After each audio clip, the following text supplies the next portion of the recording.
you are? Oh yeah, that's a common thing. Well, there's also Western New York, Central New York, Upstate, Capital Region, Adirondacks. It could get further subdivided. The joke is just everyone in Manhattan. The joke is that everyone in Manhattan just refers to the rest of the state as upstate. Ah, okay. Yeah. Which is true. I know several people from Manhattan that there's a stereotype nobody leaves Manhattan. And I thought that was, it's mostly not true, but I did have a friend that's like, I went to New York City and I was in Queens and I'm like, oh, I'm in Queens. And she's like, well, how do I get there? I'm like, you're the person that lives in New York City. It's like, well, I don't leave Manhattan. It's like, oh, it's real. Tish said she got 40 inches of snow. That's amazing. 40? 40. Who said that? Tish. That's Oh yeah. Oh my gosh. That's a lot of snow. Just last night. That's amazing. Yep, Jasmine's actually driving down from here. It was going to be Binghamton, but now it's Syracuse for training, so she gets to have a little bit of fun and some. Hopefully, the roads aren't too slushy at this point. Yes. So Kathy said that a place that I know back in the February 1979 total solar eclipse. I was in Spokane and a couple of friends of mine. We drove to Steptoe Butte to see the eclipse. It got really dark, but we didn't see the eclipse because it was snowing. Snow. Had we driven an extra hour to Goldendale on the Columbia River and gotten together with all the folks at the fake Stonehenge, we would have seen a glorious eclipse. But alas. Yeah.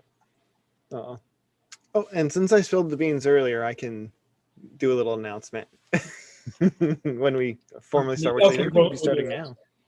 Yeah. Actually, we're at the top of the hour, and so I'm going to go ahead and I want to have my own recording here too. So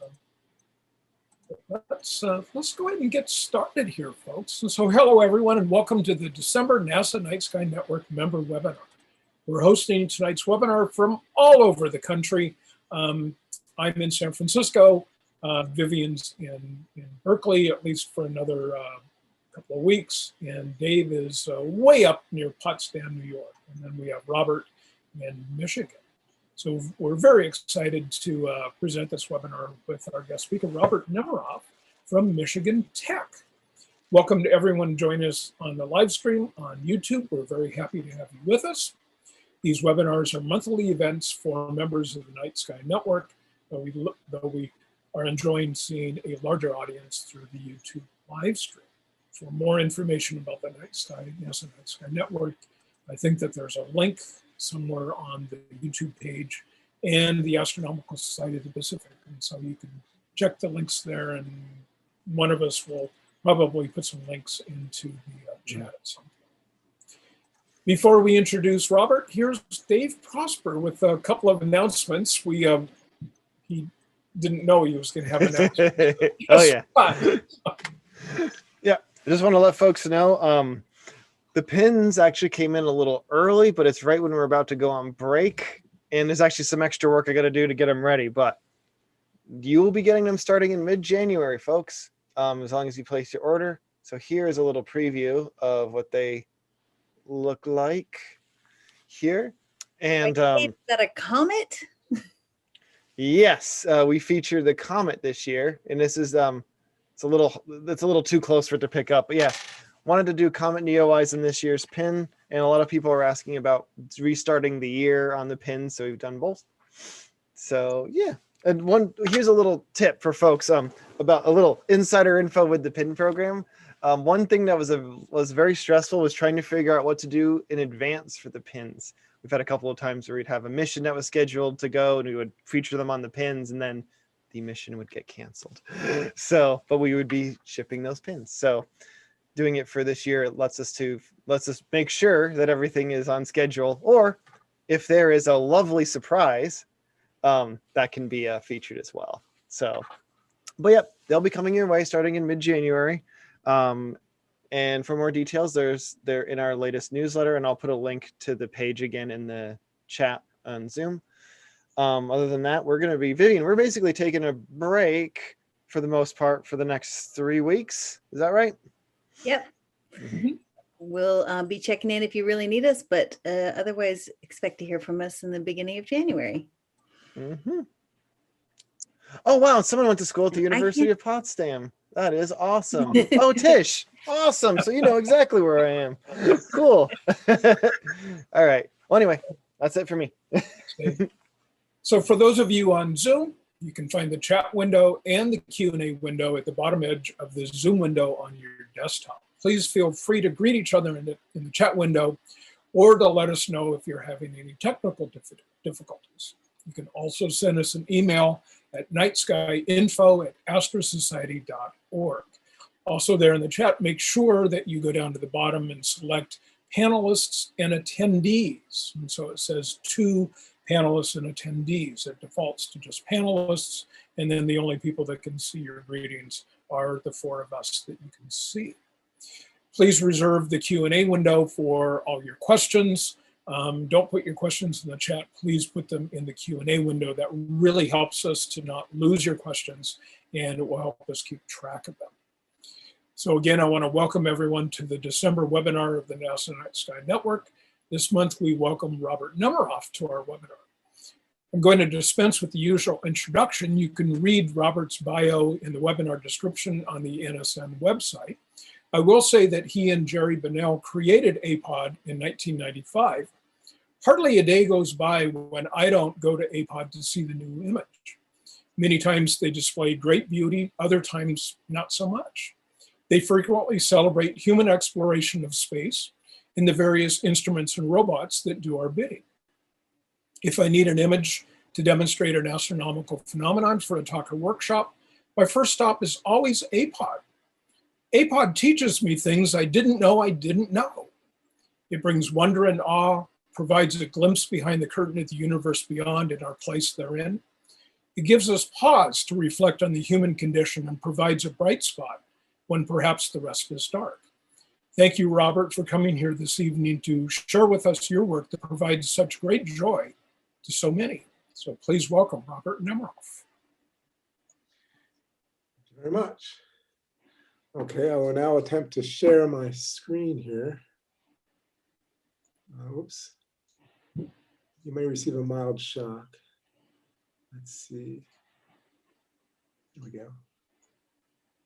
Yeah, I think I'm sharing my, you should see the year in review 2020. We do. It looks just like it did 20 minutes ago. Yes. But if it didn't, We would let you know. it could have been hilarity would ensue. All right. So anyway, I am the person on the left listed there, Robert Nemiroff. I'm currently, well, I'm at Michigan Tech, which is I'm in Houghton, Michigan, where Michigan Tech is. It's the Upper Peninsula of Michigan. And we missed a major snowstorm, but do have a few inches of lake effect snow recently. Okay, Jerry Bennell, I will not be here tonight, but he works at NASA, but he's officially he gets paid through the University of Maryland. Okay, hopefully you see the next screen. So if you're interested in seeing Astronomy Picture of the Day, you need to know apod.nasa.gov. That's pretty much all you need to know. And then hopefully the website is self-explanatory. So we've been going since '95, which is pretty early in web culture. So we do a different image every day, though sometimes we have best ofs on weekends. We have a short explanation to explain things. Our links, we try to do best link to explain what's going on. And we hope we've created, we are always creating an archive of the encyclopedic archive of the best astronomy and most educational astronomy images of our time. So if you need an astronomy image, if you're thinking, oh, there was this astronomy image, hopefully we've got it. There's a good chance we've got it. So this time we will be going through the 2020, although oddly enough, we're going to start in 2019.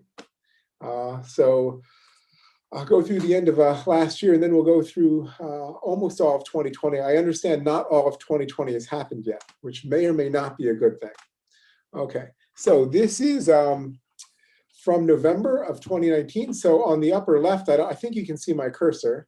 Some people can make it there. When I go, it becomes bigger. So this is the sun. And if you wanted to see this again, if you just wanted to stare at this for hours and hours, you could go to the November 14th, 2019 Astronomy Picture of the Day, and you could bring this up and see the explanation that I might be summarizing here.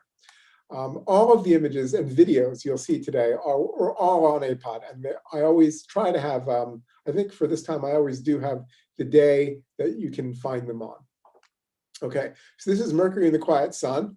So for 2019, the sun was unusually quiet. So this is a hydrogen alpha image, red light that comes from hydrogen, and you don't see any active regions at all, which is a bit unusual for the sun. And in 2019, like months would go by, like February went by, nothing, no significant solar activity, no active regions. Now there are a little bit of minor active regions. If you look on the edges, you can see things there, prominences. So that's a bit of activity. But there is something a little bit unusual about this because there is a spot on this image. Now you might have to zoom it or pinch zoom it or put your head right up to the screen. And if you look closely, there's a spot right there. That is not your classic sunspot. That is Mercury. Every few years, Mercury goes across the surface of the sun. It's a transit. And that happened toward the end of November of 2019. And this is an image that captures two things: the smoothness and lack of activity on the sun and Mercury going across at the same time.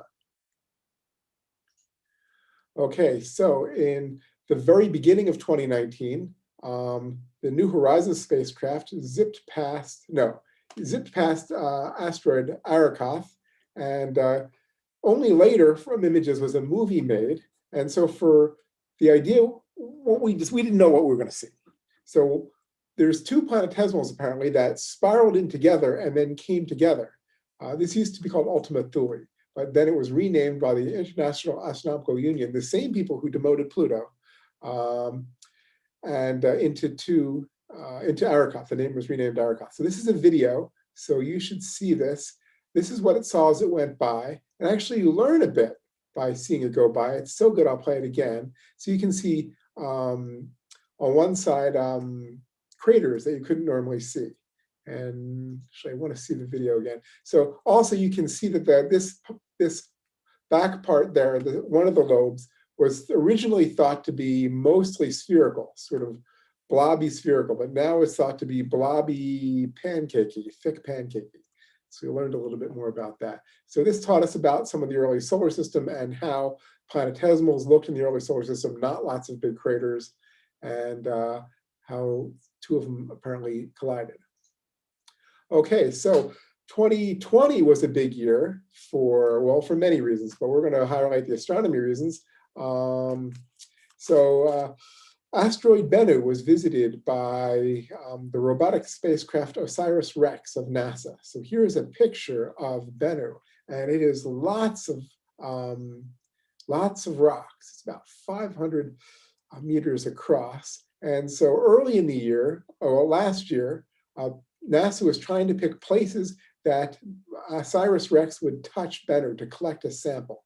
So here's a video of that. I don't think there's sound. So here's Bennu rotating. And here's 4 possible touchdown places: Osprey, Kingfisher. Now you want a landing spot that doesn't have big boulders, because if you kick up a big boulder, it might hit your spacecraft, and then that would not be good. So Sandpiper and Nightingale. And the winner was Nightingale. And we will see later, toward the end of my presentation today, actual video of OSIRIS-REx touching Bennu and the resulting spray of rocks. Okay. Hey, Robert, can we pause just for a moment? A few Yes. people are having difficulty with the screen share, and I saw some flickering. And maybe if you stop screen share just for a moment and then reshared, maybe it'll kind of clean it up and it'll pop out. Okay, yes, I'm now looking over. There's a mix. Okay, I'm going to stop sharing. Hey, that's me. And now I'm going to reshare. There was also, there's another update for Zoom. So if you're having some issues with seeing the webinar after this, you might want to close and reopen Zoom and rejoin the session as well. The And update William- might be pending. And William notes that a couple of people said that fixed it, and so hopefully that's Okay. hopefully that Hooray. did the trick. So, Well, I'm going to play the video again. Let's see if it's the problem with the video. It's not a long video. So here you should see the asteroid turning. Let's see if anyone sees any problems. I just like watching this video anyway, because you see such detail. So OSIRIS-REx is able to get tremendous detail. Okay, people are not seeing issues, which is good. All right. Great. Okay, so let's go to the next one then. Oops, sorry. There we go. So toward the end of 2019, there was an unusual, and actually during 2020, there was an unusual solar eclipse called an annular eclipse. Now, when the moon is far enough away from the Earth, so the moon's on a little bit of an elliptical orbit, mostly circular, a little bit elliptical. When it's on the far end, it can't block out the sun completely. So then the most it can do is block out like the center of the sun, or it would be, and so then you get what's called a ring of fire. So here we can see in, let's see, consult my notes, where does this come from?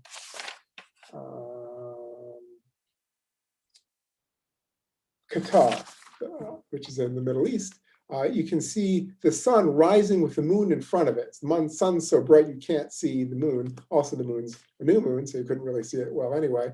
And there just happens to be a nearby ship, and it looks like devil horns. So I thought this was a cool image, but it was really popular on APOD because it looked like devil horns for one reason. So a cool solar eclipse from last year. So now we're going to jump into 2020. 2020 started odd. Well, it was actually also odd in 2019. So Beetlejuice, one of the brighter stars in the sky, this is not a picture, this is an illustration, although we have been able to resolve the surface of Beetlejuice to some degree. So Beetlejuice dropped to half brightness. Now Beetlejuice is always jumping around in brightness, but this time people were getting worried because it really hadn't dropped to half brightness for very long. And so people were wondering, some people were wondering if it was going to go supernova, which is a little close for a star to go supernova, could have bigger effects than we might want. But here's an illustration we showed, and here you can see the sun on the left. You can see all the planets, including Mars, would be inside of the optical surface of Betelgeuse. You can see Jupiter, Saturn, and you can see that Betelgeuse is also throwing out a tremendously variable solar wind, much more variable than our sun's wind that comes off. So we then learned later in 2020 that Betelgeuse recovered, and so people are still debating why it was that Betelgeuse became so dim. Our leading theory is just a dust pocket was created in the outer atmosphere and then came out toward us. Okay, so here's another picture of a desert eclipse. You can see the ring of fire here pretty clearly, a picture of a desert, and the interesting contrast with the tree, the lone tree. Okay, in 2020, we were sent the finishing touches of the Parker Solar Probe, which is in near Mercury. So it's looking sideways because to look at the sun from that position is way too bright. It looks sideways and you can see planets. Here's one there. But you can make a sonification of the particles, the solar wind hitting the spacecraft into sound. Now, there isn't really a lot of sound in space, but you can sonify what happens. And so here's a sonification of what the solar wind is like at Mercury. So you should be able to hear this. That's Earth, what you're seeing.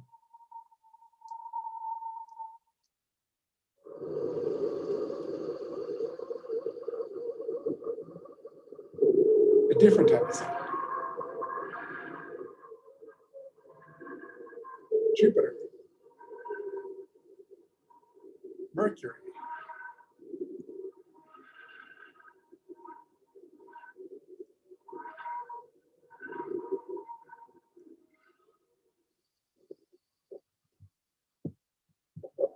Venus.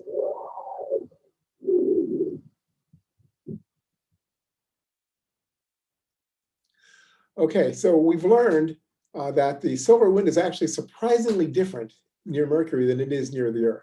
And so we're now studying that. it's good to understand the solar wind because it can affect a lot. It can affect satellites in Earth orbit, for one thing. Oops. Okay, so we have robotic spacecraft on and around many of the planets in our solar system. This one is the Curiosity rover rolling around Mars. And so here you can see the top of Mount Sharp, which is the center of the crater that it landed in. And you can see a flat butte, an unusually flat butte. You can see the trails where it has rolled from. You can see the rover, and you can see a shadow from Vera Rubin Ridge. Vera Rubin is a very famous scientist who passed recently, famous for her work in galaxies and dark matter, among other things. And so now she has a major feature on Mars named after her. Okay, so this is what somebody saw in Canada when they wanted to go to work. So could you get into your car and go to work if you looked up at the sky at the moon and saw the moon doing this? So the photographer, Brent McKeon, did the right thing. He got out his camera, because we all carry around pretty good cameras these days with our smartphones, and took a photo of it. And it's tremendous. You can see you can see the moon dogs on the left and the right. You can see a lot of the different arcs. You can see quantum effects of the moon halo in the center. And this is all caused by small ice crystals falling in the atmosphere. These aren't usually very long last. So on his way to work, he did get into his car and go to work. And then he stopped when he was most of the way there and took a picture, and there was only a sundog or two left. So the spectacular display went away.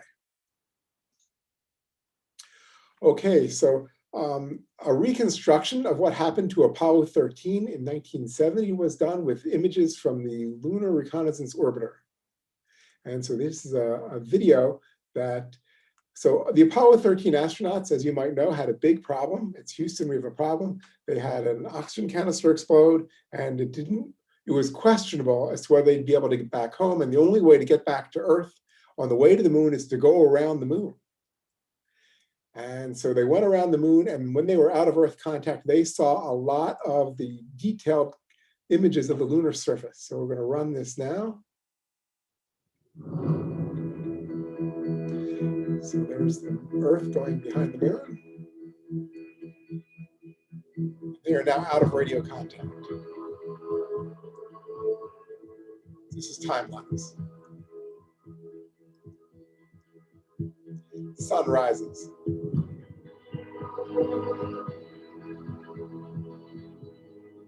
They didn't actually hear this music. This music was put in later. They did get to see very similar views. This is a detailed, in what they saw, the dark side of the, not dark, the lit side, the part of the far side of the moon, side away from Earth.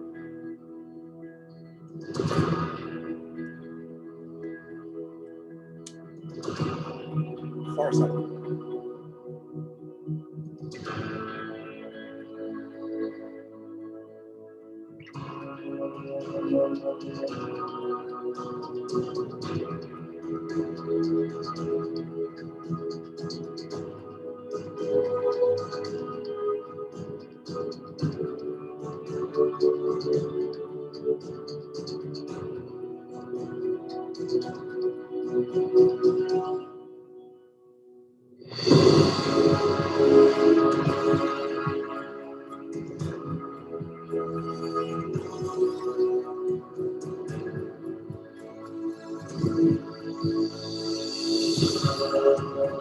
Then they were back into radio contact with Earth. Earth was happy to hear the Apollo 13 astronauts were okay.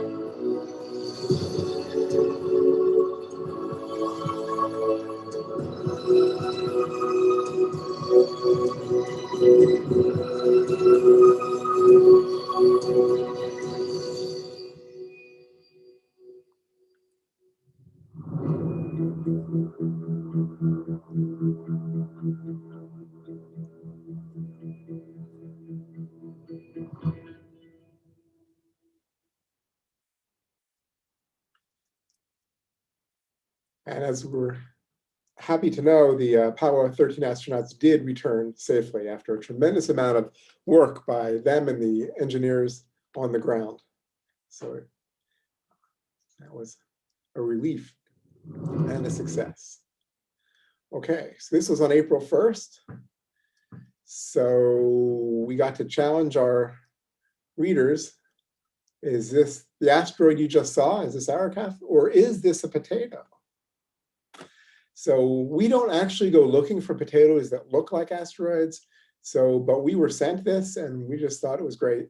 So, so we put this up there. So is there a cosmic potato asteroid connection? I don't know the answers to that, sorry. But I do see in the question and answer a question about an APOT app. Now, someone did answer that there is a NASA app that does include APOT in it.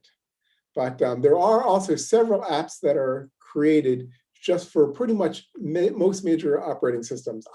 iPhone, Android, Windows Phone, if anyone has one of those. And we don't run those generally. We're not even in charge of them. If they go by our rules for a mirror site, then we consider them a tech mirror, and they show the images. So if you have problems with one of them, please email them. You can alert me and I can email them, but it would be the long way around. Okay, so in 2020, was the 100th anniversary of the Shapley-Curtis debate. So in 1920, humanity didn't really know for sure whether these little spiral nebulae on the sky, like what's behind me there, whether that was like a little gas cloud that maybe had some dust in it, or was that another galaxy somewhat like our own? So what you're seeing here is the Andromeda galaxy that we now know as a galaxy, known as the Andromeda Nebula for a while. And one side, and the Curtis-Shapley debate had many debating points, but the most famous one was that the spiral nebulae were either spiral nebulae or galaxies. So Shapley argued on the side that they were nebulae because you could see them rotate, and Curtis argued on the side that they're external galaxies. And it turned out that the rotation wasn't real. It was a systematic error. And finally, in 1923, Edwin Hubble, when you get a space telescope named after you if you can do this, noticed a variable which is shown here and marked in red. And spiral nebulae don't have typically variable stars that dim. So that indicated that the Andromeda, it was actually a galaxy, an island universe in what they referred to it then. And so it's like the whole universe opened up and all those things, the universe became vast with galaxies everywhere, much bigger than it was before. And that happened 100 years ago, not so far in the past. Okay, so one of the things that's being done is that people are now modeling nebula in space, some of which are seen by the Hubble Space Telescope. And when they have a three-dimensional model of where the stars are and where the gas is, which is usually pretty accurate, but might not be 100% accurate, you can then fly into it. And so here we go. No one did this. The Hubble Space Telescope can't do this, but from data from Hubble, you can create virtual journeys.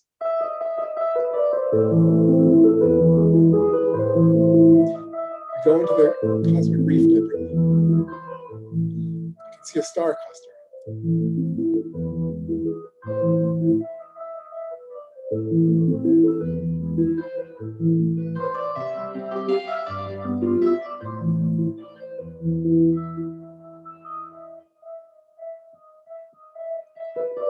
Some dust pillars.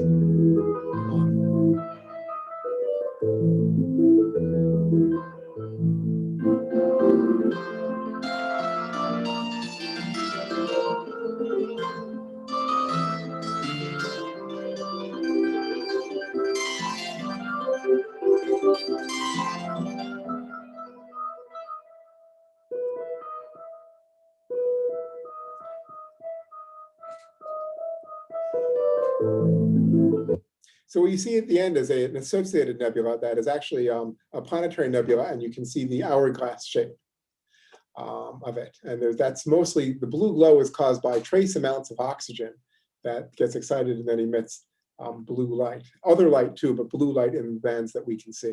So this was created also by the Goddard Science Visualization Studio, which works at NASA Goddard Space Flight Center and just continually does great work. I suggest going there and looking at some of what they do.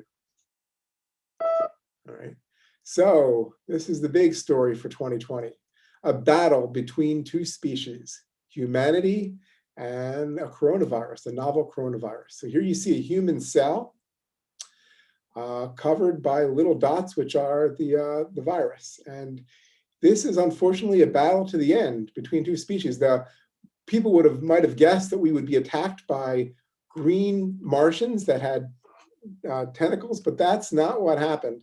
To the best we can tell, there are not green Martians that are going to attack us, but whether viruses are even alive or not, we don't know. These things are so small, they're hard to see without the right equipment. And so hopefully we've reached the end of the beginning, where the vaccinations are coming out to help humanity beat this virus. So unfortunately, there might be millions of humans killed, but billions, maybe trillions of viruses will be destroyed.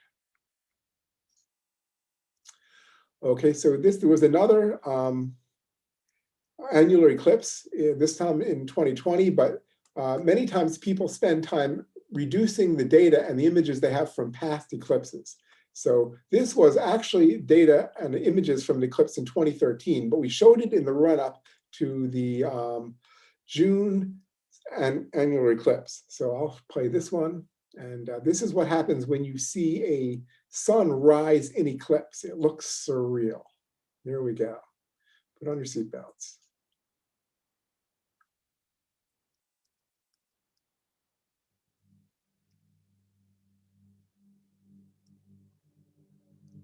So there are clouds, and you can see little bits of sun rising beneath the cloud. You can start seeing the band of the sun there around the moon.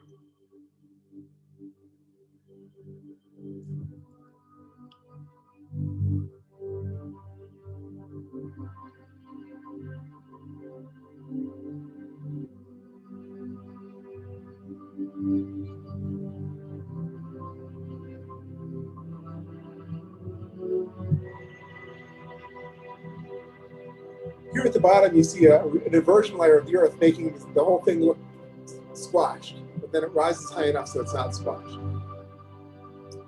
That's the moon in front of the sun, moving away.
There wasn't visible in South America, there was a total eclipse of the sun. I'll talk about that in a bit. So I see a question, who chooses the picture of the day? So that's a good question by Rosemary. So almost all the pictures of the day are chosen either by me or Jerry Bennell or me. We're the two editors, and we write almost all of them too. So we choose them. We do the best we can. Okay. Oh, our rotating Earth. Okay, so it's another video. So this will turn you upside down. So what would happen if you had the technology to take your camera and rotate it all the way around and fix it to the stars and not the Earth? I mean, it's fixed to the Earth, but it's pointed toward one spot. So you'll understand when you see the video. Hold on again, because this one's going to take you around. So this is in Namibia, south of the equator. There's no sound. There's the large and small magellanic clouds, but they're not moving, as is the sky, as is the lane of the Milky Way. But the Earth is moving. This is what really happens. The Earth rotates. And now you can see the shadows switch during the day in this time lapse. I'll take you around most of one more time, but then that'll be it. So this was submitted to us again, and it was a really good point of view. So really well done. So we went with it. Also is somewhat educational. If something really demonstrates an educational point that we think is important, then we're more likely to choose one that does that. Okay. The year of the Neowise, Comet Neowise, named after a NASA satellite. How many, I don't know how we can show this. How many people, you can raise your hand if you saw Comet Neowise. So it was visible first only in the morning, and then it moved into to the evening sky, and it was visible to the unaided eye, but it didn't dominate the sky, but if you knew where to look, it was really cool. Okay, so here's a video of it early on.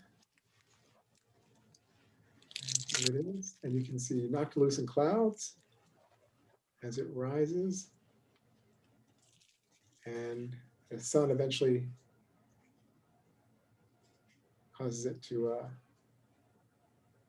well, not fade, but overshoots it. So here's what happens if you go into the desert and you track it for as long as possible. This is the Gobi Desert in China. So this you can see, ooh, don't want to do that, sorry. So going back to the comet, you see two tails. You see the ion tail in blue. The ion tail has structure for its own reasons because it's the gas emitted from the nucleus of the comet, which is down near the bottom, is not emitted at uniform, and also it's emitted in bursts, sometimes with jets, and it's carried away pretty much directly opposite the solar wind, but the solar wind itself is not constant, and so also provides structure. What's providing the striations on the right side, where the dust tail is, which is reflecting the sunlight, also pretty much points opposite the sun, but sort of tails because the sun's sunlight and solar wind pushes it out, isn't really well known. It is thought to be the rotation of the nucleus itself. But this is a spectacular image and really showed a lot of the detail that you couldn't see with your unaided eye. So I'm glad a lot of people got to see it. I see from the comments, although I can't read the details of the comments.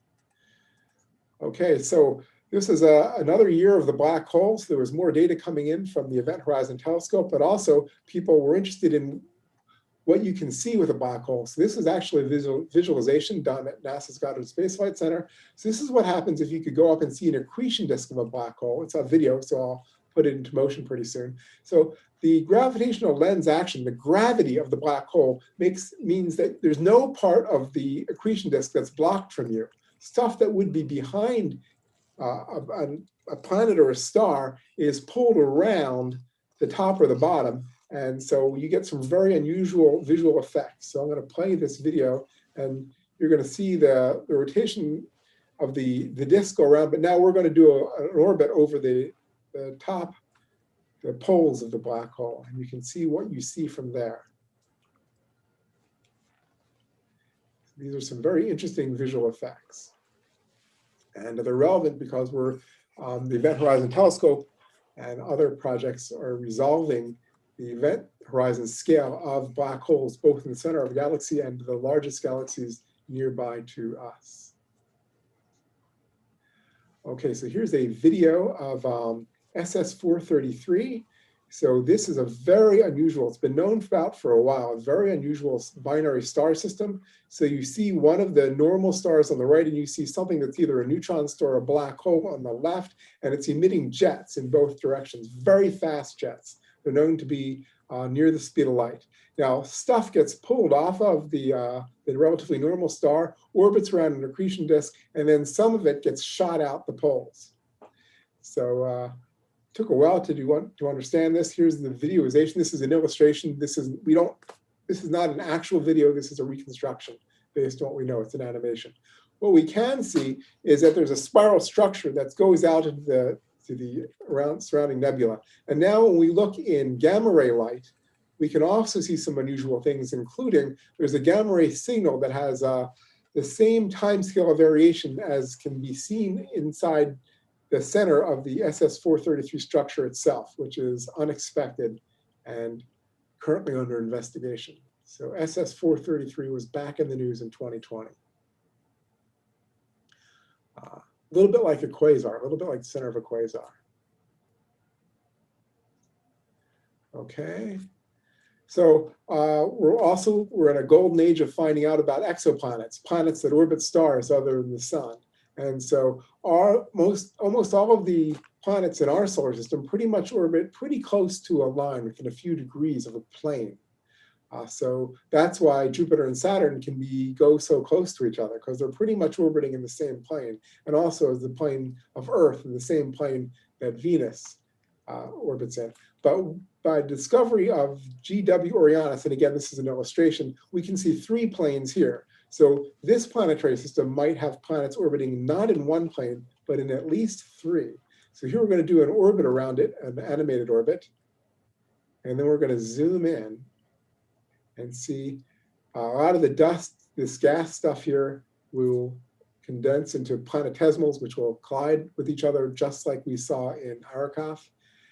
The stars, 3 stars in the center, don't actually leave trails like that. That's for our understanding as to what's going on. So we found out that GW Orionis is a very interesting system in that you can have star systems with more than one plane for planets. In 2020, Mars reached another close approach.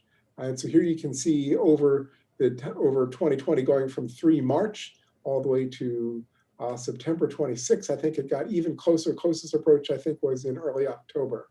But a lot of people who with telescopes could then resolve a lot more of the Martian surface than as they could before. There's always rumors that Mars is going to be as large as the full moon, which it was nowhere near as large as the full moon. But it was still something that you could resolve in a small telescope much better than you usually can. Okay, so we have the Juno spacecraft NASA has that orbits Jupiter with like a 5-week orbit. It's an elliptical orbit and goes zipping by Jupiter every few weeks in what's called a perijove. And so here is a flight, and the great red spot will come into view here.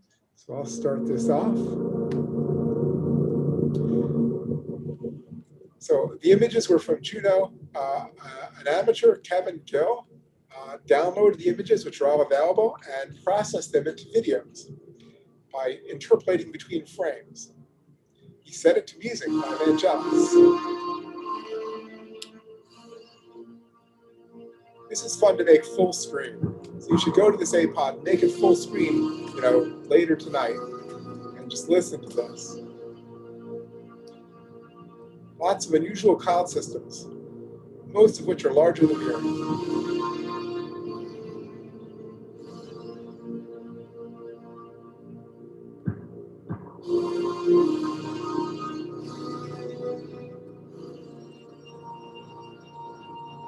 This is not the Great Red Spot.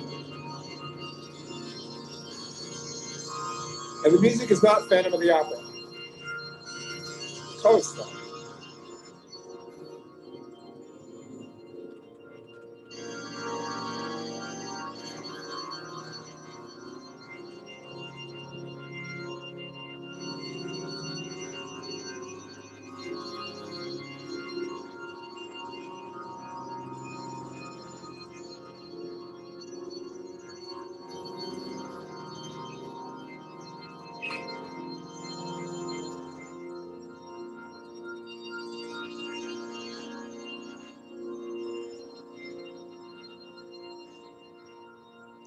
This is Jupiter.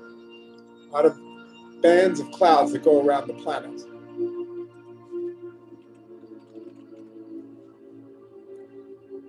So get ready for the Great Red Spot.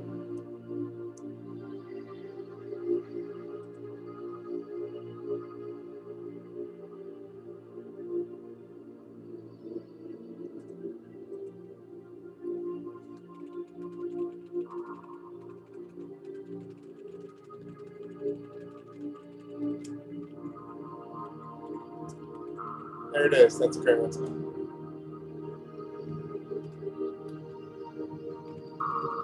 oldest known star system.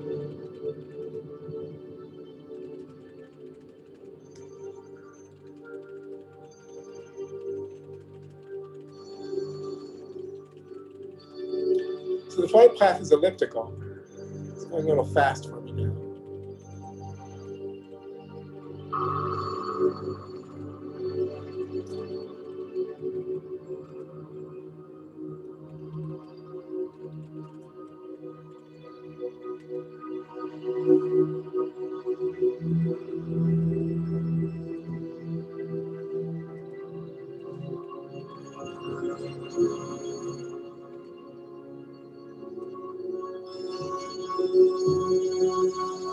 Okay, I'm going to jump to the end of this. You saw these most exciting parts.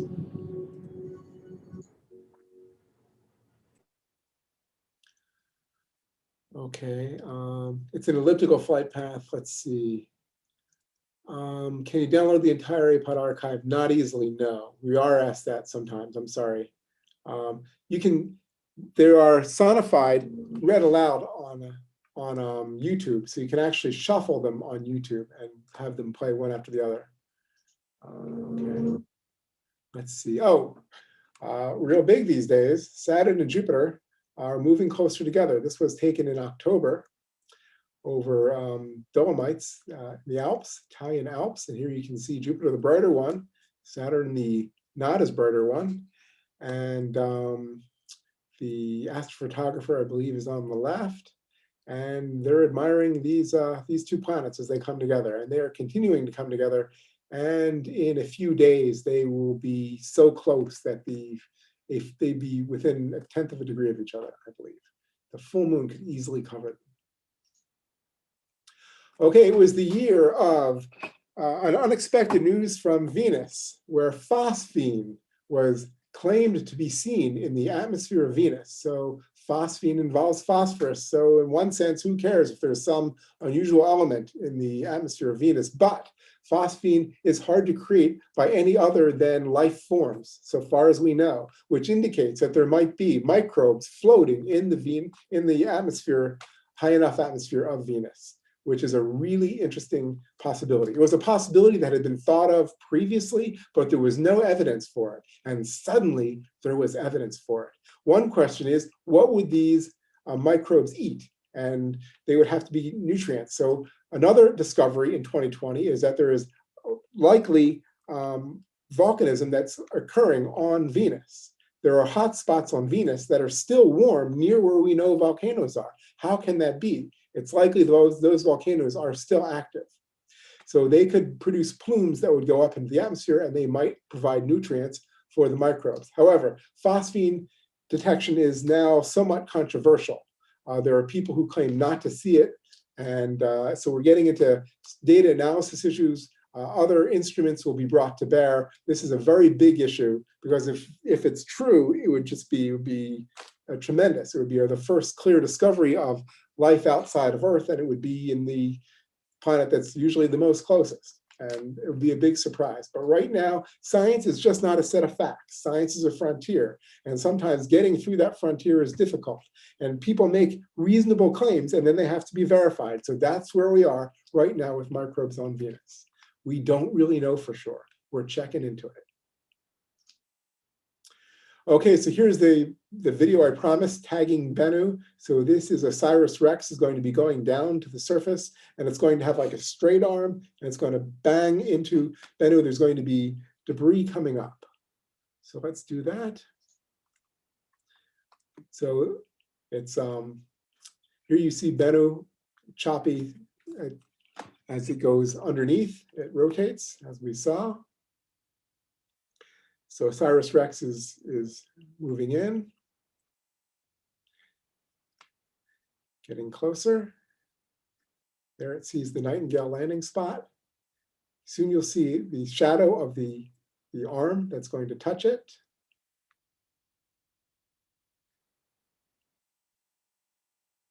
Here it comes.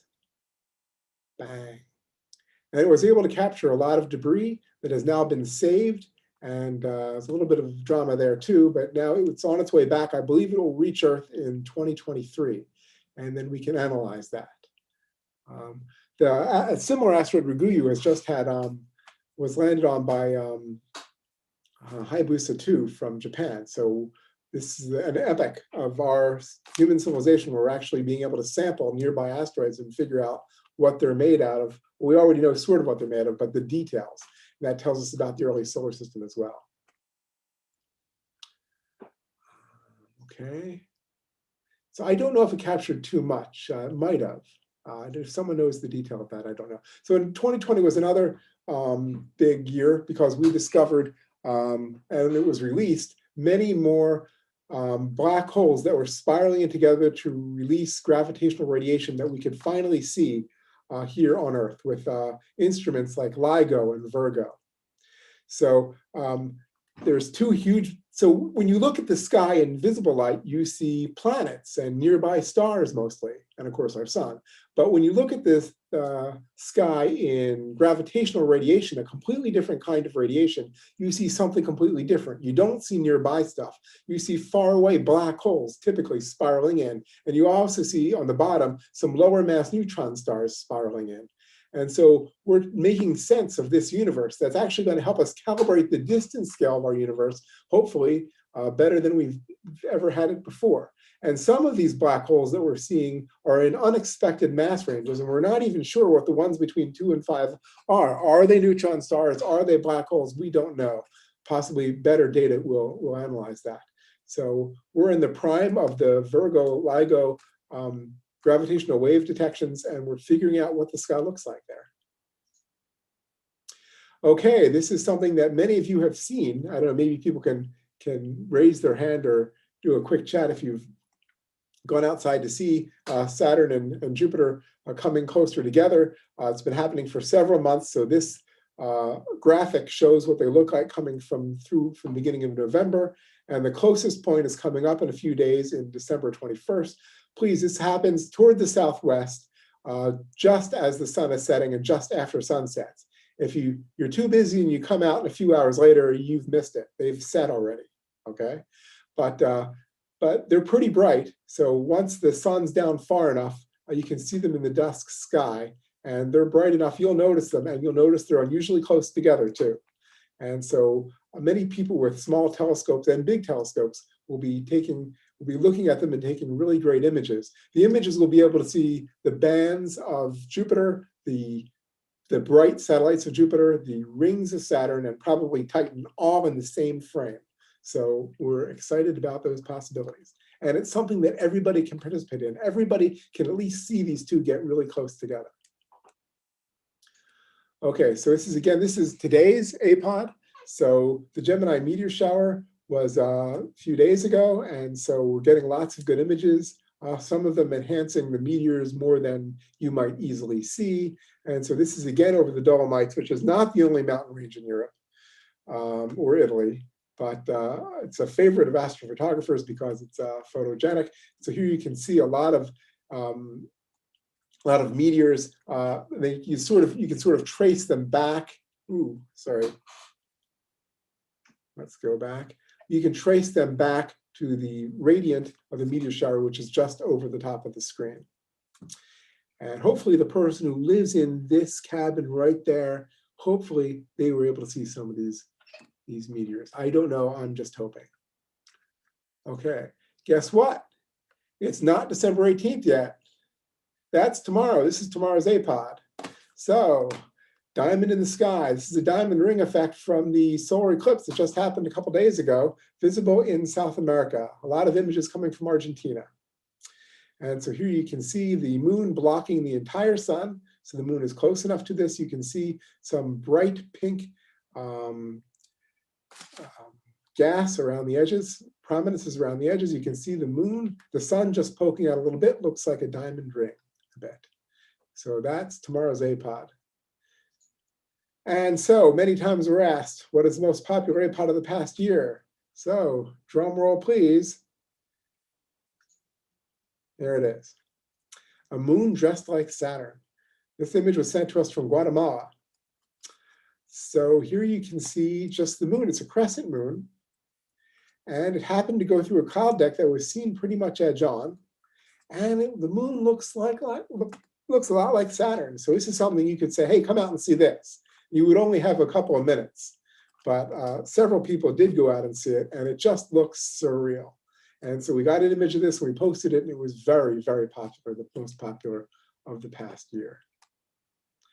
Okay, so let's see. So that's what I have for you. We do have time for questions. Please utilize your Night Sky Network. If you don't know what it is, you can go to nightsky.jpl.nasa.gov. And I will say that APOD had its 25th anniversary in June of 2020. So that was a big milestone for us. So I will now stop sharing the screen. Actually, I might need to go back to sharing the screen. So maybe I'll stop sharing and I'll be able to go back if needed, and I will take questions. Yeah, we've got a couple questions here about a couple of the images in particular. So it's Okay. anyway, I looked at that image there with the moon doing Saturn. It's a beautiful image, but it's there's that one guy who tweets stuff called fake astropics that puts things, people try to put the moon in front of clouds, and so it almost looks like it's going around, and it's there's an awful lot of photoshopped things out there that look just like the natural one that this person saw. It's a remarkable image. Yeah, so if I can address that. So we've made a couple of mistakes in our history, but in our 25 years, we're a little bit savvy as to what's an obvious fake and what's not. And we also have some astrophotographers who we can send things to. And we also have a discussion group on our board that we can send things to. And so we are sent fakes. Every image nowadays is somewhat fake. My background has been enhanced in some ways. So every human sees light and colors differently. Every screen that you look at produces slightly different colors. So the question is, how fake is too fake? So when people send us images, we ask that they describe how that image was composed. And then we will try to give a brief summary of that in our description if we go with it. What we don't want, the kind of fakes we don't want, is when people send us something and they tell us something that is not. And so many times we will get, some things that are enhanced, like the meteors were enhanced in that image, but that's sort of okay. That was, we're okay with that. But what we don't want to do is you don't want to take an image of the moon and put it in front of an image of a barn and say, look, that's way too fake. So it's an interesting description, an interesting discussion, and even debate as to what's too fake. And the line moves as more and more people get more and more savvy with Photoshop, because you can bring things up. Last year, you might notice that an image of the Andromeda galaxy doesn't really look like that, because what happens is there are stuck pixels, there are satellites that go in front. So what we consider to be a real image of the Andromeda galaxy is actually fake, because the satellites have been taken out. So that's an interesting, fascinating topic to discuss.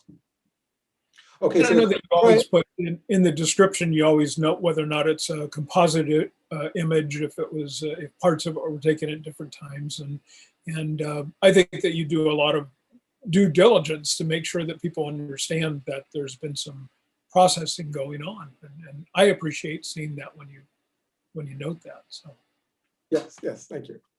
Okay, if I miss a good question, please tell me. In the Earth, do we see the Magellanic Clouds? Yes, in the Earth movie, you did see, they were pretty dim. You could see both Magellanic Clouds in that movie. So Ron asked a question about the stellar mass graveyard graph. He said that he didn't quite get it. What do the X and the Y axes represent on that? Okay, the X axis doesn't mean anything. The Y axis is should I go back? Yeah. Okay, let's see. Share screen.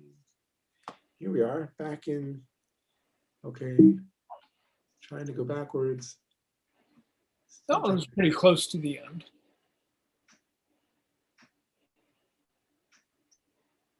Here we are. So the x-axis doesn't mean anything. The y-axis is how massive things are in terms of mass of the sun. So one is one solar mass, 20, 40, unusual to get something so high, 160. So we weren't really expecting that. Actually, you might be able to get even higher than that using other processes than create these. But I think astrophysicists have really been taken to school as to what kind of massive black holes are common out there. And so yes, this is a a plot in the y direction as to the masses of those black holes. And the little hook lines are, you've got each of them, you've got three things kind of connected by the lines with the arrow. And so what do those represent? Yes, thanks for pointing that out. So the black holes before they merged are the two lower ones. And then they come together and they make the one black hole, usually, which is the upper one. So two rotate in together to make one. And when that happens, they emit a lot of gravitational radiation. Yeah. Which we the end mass is greater than the two that precursor masses, you might say. Mm-hmm. So let's see. So Brent asked this a while ago. Does the Mars time-lapse image, I think that there is a Mars image in there, show a reduced amount of ice in the polar region? He was noticing something there that during the time-lapse, something apparently changed during that. So. I'm not sure. I can try to go back again. Let's see. So I'm going to cheat now. I'm going to get out of this mode. Else it will be. Okay, so now you're going to see the slides as they were. It's going to be, now when I share screen, you'll see these slides, but now I can go up and find it quickly. Here we go. So this is the one. So it's not full screen. So you deal with that. So I think there was, in the south, I think it was becoming summer. I think in the north, it was becoming winter, but I might be wrong. And here you can see, I think the polar cap does seem smaller as time goes on.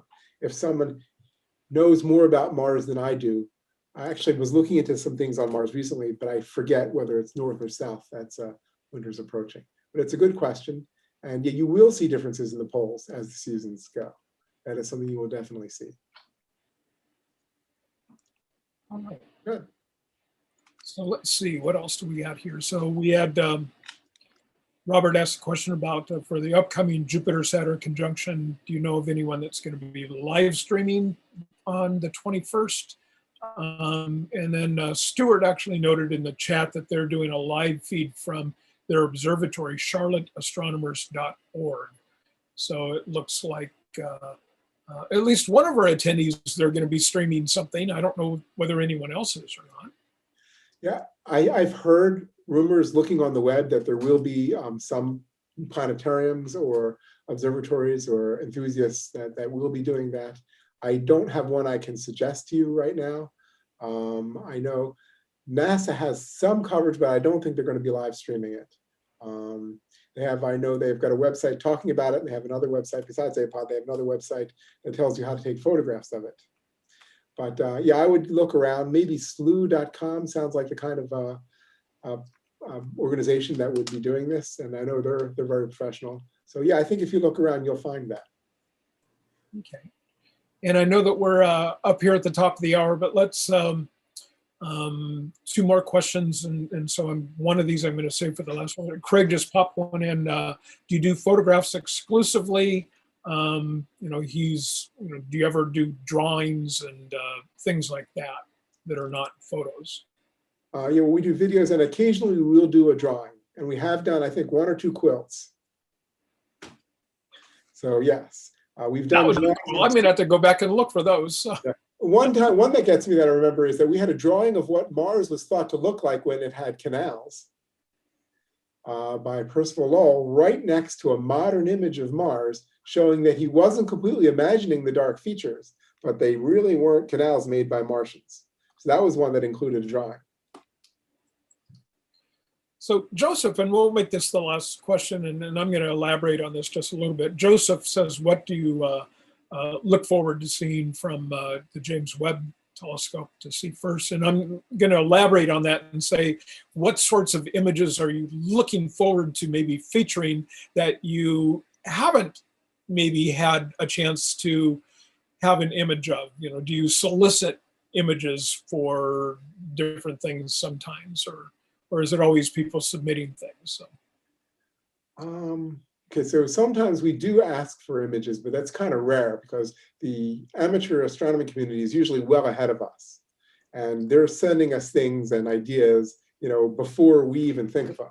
Sometimes I don't know there's a sky event, coming up or even going on until I start getting images. So they're ahead of us on that. JWST will be great. I'm looking forward particularly to its data having to do with planets and to whether it can tell us more about whether there are what kinds of planets are orbiting nearby stars and whether there's biomarkers on some of these planets. They might not make spectacular images. Spectacular images will probably come from nebula and planetary nebula and galaxies like the kind that are behind me. But I think the real cool science will come also from that and from distant supernova that you can calibrate, but will also come from looking at planets and trying to determine what's happening in nearby planets. All right. Well, that's all for tonight, everyone. And so thank you, Robert, for joining us. It's always a delight to have you here. I love being able to go back and kind of revisit many of these images and get kind of your sense of the importance of the images and highlighting them. I really enjoyed that. And I think everyone else does too. And thank you, everyone, for tuning in. So you better find this webinar along with many others on the Night Sky Network website in the Outreach Resources section. Each webinar's page also features additional resources and activities. We'll post tonight's presentation on the Night Sky Network YouTube channel. It should be there pretty much now because we've been live streaming.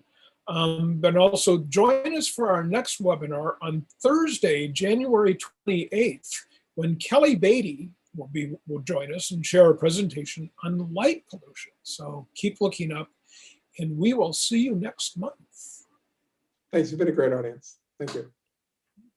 Well, thank you so much, Robert. It's always a great pleasure to see you. So.